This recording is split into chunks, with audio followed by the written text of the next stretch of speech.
मध्य भारत का छोटा सा गांव कानड़पुर पहाड़ियाँ, मिट्टी की सुंदर खुशबू, लेकिन किसानों के चेहरों पर चिंता की रेखाएं। इस गांव में 17 साल का लड़का वीर अपनी मां सरस्वती और छोटे भाई गोपाल के साथ रहता था।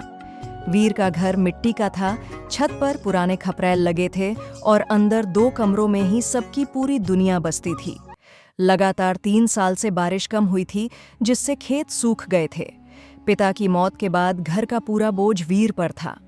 उस सुबह पानी की बूंदों की आवाज तो नहीं, मगर माँ के रोने की आवाज जरूर आई।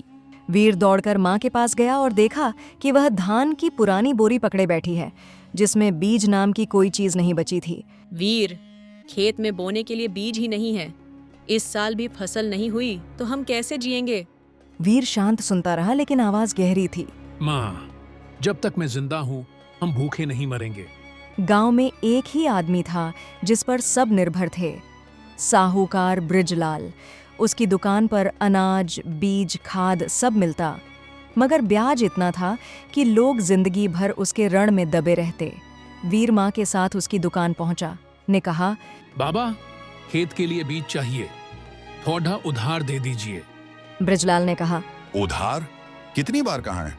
बिना गारंटी के एक दाना भी नहीं दूंगा। जमीन गिरवी रखो, फिर बीज मिल जाएगा। माँ के चेहरे पर डर फैल गया। जमीन ही तो एक सहारा बचा है, हम उसे कैसे गिरवी रख दें? बृजलाल ने कहा, न रखो जमीन, लेकिन फिर बीज भी नहीं मिलेगा, सोच लो। वीर को लगा जैसे कोई उसके सीने पर बोझ रख रहा हो।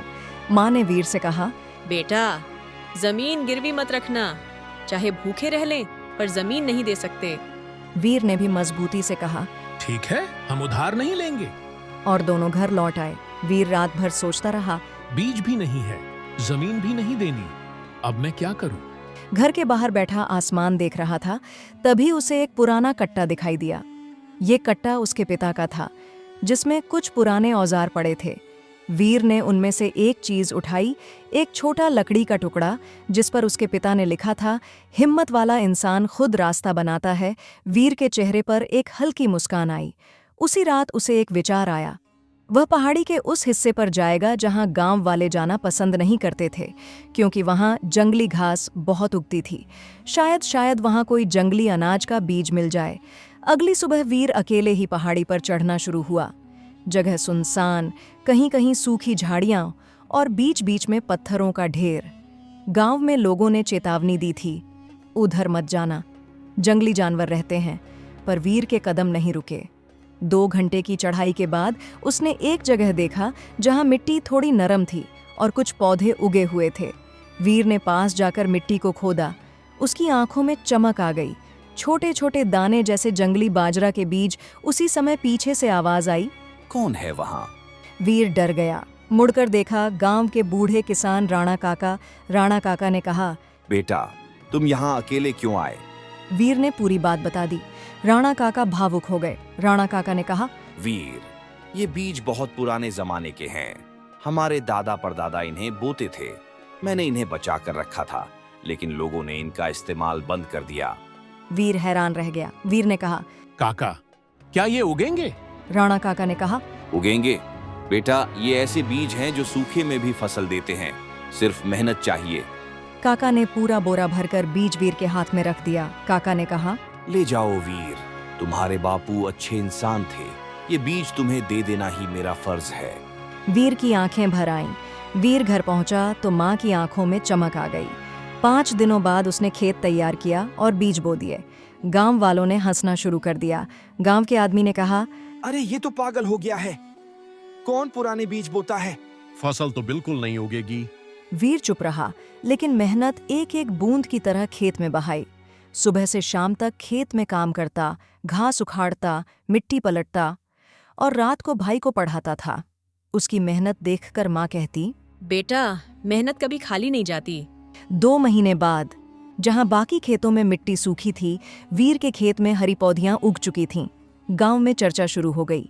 गांव वाले आपस में कहने लगे, ये कैसे हुआ, कौन से बीज हैं, ये तो सूखा झेल गए। बृजलाल को गुस्सा आ गया।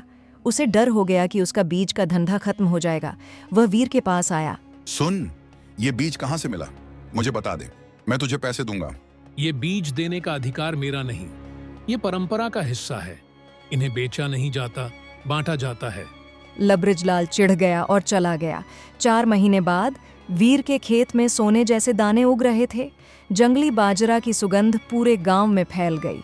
गांव वाले खेत देखकर दंग रह गए। वाह, इतनी शानदार फसल! हम तो समझते थे ये कुछ नहीं होगा। वीर की मेहनत रंग लाई।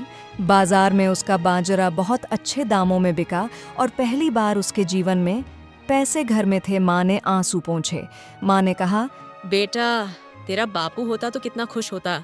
वीर ने माँ का हाथ थामा। वीर ने कहा, ये सब आपकी दुआओं का फल। फसल कटने के बाद एक दिन वीर खेत में अकेला बैठा था। राणा काका धीरे धीरे आए। काका ने कहा, बेटा, ये बोरी ले जा, ये तुम्हारे लिए है। वीर ने बोरी खोली।